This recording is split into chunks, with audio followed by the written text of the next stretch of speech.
네, 썬킴 모터스의 김광현 대표에게 먼저 그 발명 문화대상이 시상되겠습니다. 여러분 안녕하세요, 심킴입니다. 오늘 월요일 또 시작이네요. 하이브리드를 타시는 분이 동영상을 하나 보내주셔서 겸사겸사 카메라를 켰습니다. 요즘 하이브리드 차량이 굉장히 많아지고 있어요. 전기차 시장이 조금 주춤하면서 전기차가 많이 안 팔리죠. 좀 많이 심각해졌죠. 제조사에서는. 아직도 어떤 분들 그럽니다. 으르렁터보를 장착해서 그렇게 효과가 좋으면 제조사는 왜 안 하죠? 수많은 박사님들이 있는데 맞죠. 여러분, 제조사는요 환경 규격에 맞춰서 차를 만들 수밖에 없는 겁니다. 그리고 수많은 실험을 하죠. 수만 번의 실험을 합니다. 여러분이 알고 있는 거하고 똑같아요. 어떤 시험 차량 주행하시는 분 있잖아요. 테스트 차량. 길거리 가다 보면 막 커버 왜 싹 씌워놓고 이렇게 주행하는 차들을 많이 볼 수가 있습니다. 어떤 분이 댓글을 하나 다셨더라고요. 천키님, 실수한 게 있습니다. 저희가 시험차를 운전하는 사람인데 굉장히 수만 번에 수천 번의 시험을 합니다. 그리고 막 10만 킬로, 20만 킬로를 운행을 합니다. 승용차에 한해서 그렇게 말씀하셨어요. 그래서 제가 답글을 달아드렸죠. 맞습니다. 선생님 말이 맞습니다. 하지만 수만 번의 실험을 하고 수만 킬로, 수십만 킬로의 시험 주행을 합니다. 맞죠. 그러니까 대기업이죠. 그런데 말입니다. 과연 그 차가 이 급변하는 세상에 여러분들이 차를 주문을 하면 여러분들 손에 들어간다면 그렇게 운행을 합니까? 그렇게 운행하지 않습니다.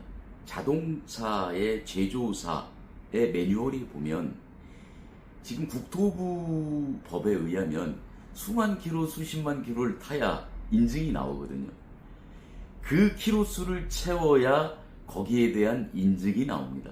그러면 차마다 다르겠지만 예를 들어서 8만 킬로 이상을 타야 그 차가 실험에 성공했다 이렇게 인정을 해줍니다. 그러면 여러분 8만 킬로 타는데 얼마나 걸립니까? 그냥 일반 사람들은 8만 킬로를 타면은 4년이라는 시간이 걸려요. 2만 킬로씩만 잡아도. 근데 8만 킬로를 시험 중인 차가 얼마나 탈까요? 8만 킬로 금방 탑니다. 왠지 아세요? 혹시나 주위에서 그런 분들이 시험차 운행하시는 분들이 있다면 물어보세요. 아주 혹독하게 운전을 합니다. 오늘은 서울서 창원으로 왔다 간다. 그 로드 주행 매뉴얼이 있어요. 오늘은 어디서부터 어디, 어디서부터 어디, 비포장, 어디, 충주 다 있습니다. 매일 몇백 킬로씩 운전을 합니다. 그러면 우리는 승용차 갔다가 몇백 킬로씩 운전을 하나요? 절대 안 하죠. 할 수도 없습니다.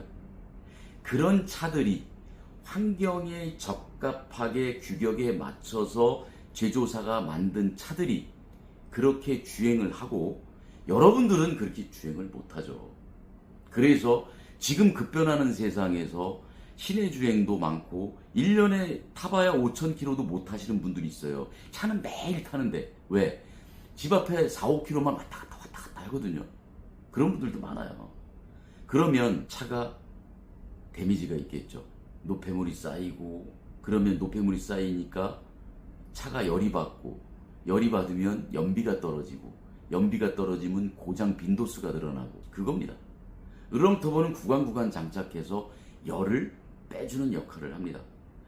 간단하게 보여드리자면 이 차는 포르테의 촉매예요. 촉매에서 빼낸 장치입니다.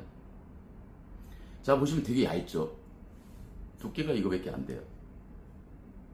이제 이게 송기 안에 들어가 있는 거예요. 여기를 통과하는 거예요. 이쪽을 통과하는 겁니다. 공기가 엔진에서 흡입을 해서 여기서 통과를 하는 겁니다. 여러분, 환경 기준은 여러분들이 모르시고 있는 게 있는데 디젤차만 적용되는 게 아니라요. 오토바이까지, 가스차, 가솔린 차까지 다 적용이 되는 거예요. 근데 이런 차들이 이제 이렇게 변했습니다. 길게.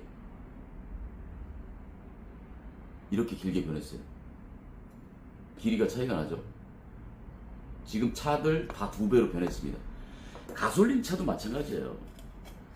열어보면 이렇게 생겼죠. 그러면 공기가 여기를 통과하는 거예요. 그러면 시내 주행 30km, 40km, 50km 이렇게 주행을 하는데 공기가 여기가 악셀을 꽉 밟아야 쫙 빠지는데 빠질까요? 잘 안 빠지죠.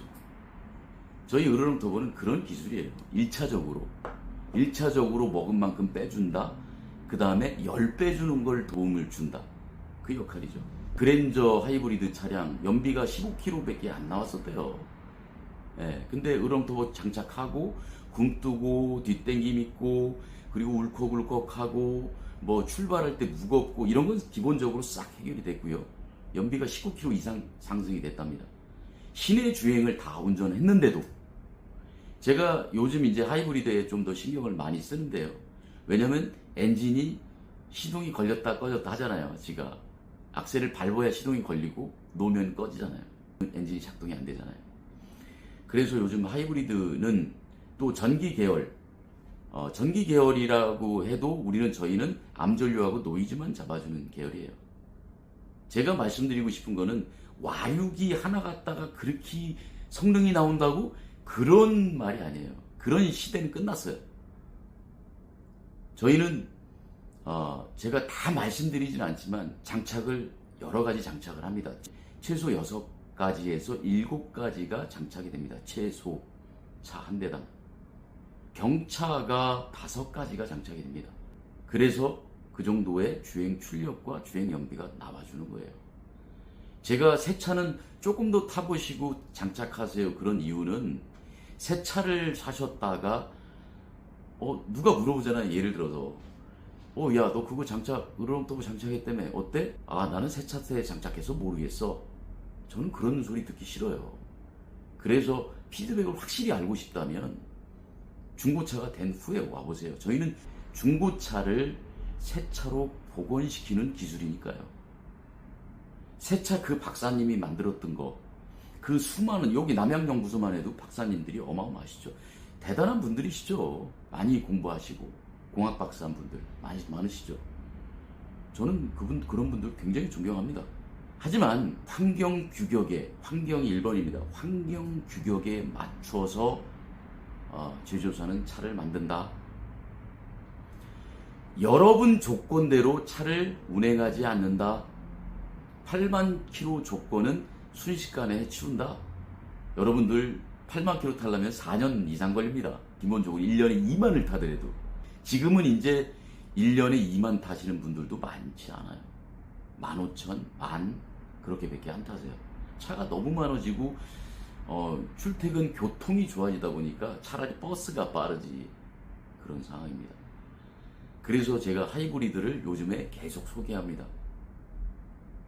제가 한 가지 더 말씀드리자면 하이브리드는 새 차 때 오셔도 됩니다. 그 대신에 1-2,000km라도 타보시고 나는 연비가 여기서 여기까지 이래, 저기서 저까지 이래 확실히 해보시고 오십시오. 하이브리드는 그렇습니다. 다 방식이 다르니까. 다른 새 차들은 내구성으로 오신다면 오십시오. 하지만 새 차를 연비를 훅 올려주세요. 이거는 안 됩니다. 저도 그 박사님들을 이길 수는 없어요. 왜? 그 차는 새 차니까. 저희는 중고차를 새 차로 복원시켜주는 기술입니다. 오래오래 타십시오. 새 차를 만들어서 제조사는 빨리빨리 차가 좀 어느 정도 시간이 흘러야 되지만 좀 차가 없어지고 막 이렇게 해야 또 새 차도 살 거 아니겠습니까? 그죠? 또 전기차도 수명이 있잖아요. 전기차도 수명이 분명히 있습니다. 배터리 수명. 그럼 그 배터리가 어마어마하게 비싼데 자꾸 이렇게 해서 없어지고 해야 또 새 차도 구입할 거 아닙니까? 세상 경제가 돌아가는 거겠죠. 이렇게 촘촘하게 뚫린 구멍에 노폐물이 쌓이면 숨을 못 쉽니다. 사람도 똑같죠. 혈관에 때가 쌓이면 또 이 호흡기관에 나이가 들면 숨을 제대로 시원하게 쉴 수가 없죠. 거기다가 열도 같이 빼주니까 얼마나 좋습니까? 내구성은 정말 최고라고 볼 수 있습니다. 하이브리드 고객님께서 장착하시고 시내 주행을 실컷 하시고 100km 이상을 하시고 보내주신 영상입니다. 한번 보시고요. 11월 1일부터 또 20% 할인 이벤트가 들어가죠. 관심 갖고 보시고요. 발명문화대상에서 대상 받은 이유는 있습니다, 여러분. 그죠? 시작팀이었습니다. 10월 27일 일요일이죠.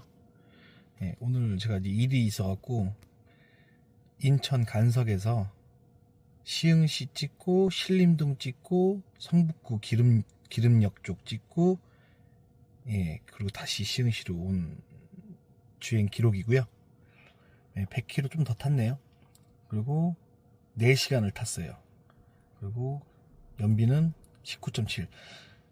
일단은 연비가 안 떨어집니다. 어느 환경에서도 올라간 연비가 쉽게 떨어지지가 않아요. 그게 조금 놀라웠고요. 저기 보면은 충전량이 있죠. 그 충전량도 거의 안 떨어집니다. 안 떨어지고, 떨어지더라도 정체 구간에서 이제 진짜 정체 구간에서는 떨어지는데 금방 또 중간까지 차버려요. 그래서 아마 연비가 크게 떨어지지 않았나 싶어요. 엄청 혼잡한 도로였는데도 불구하고 서울 거기 성북구 쪽이 굉장히 막히거든요. 그래갖고 아주 그런 부분이 좀 놀라웠습니다. 연비가 떨어지지 않았다라는 거.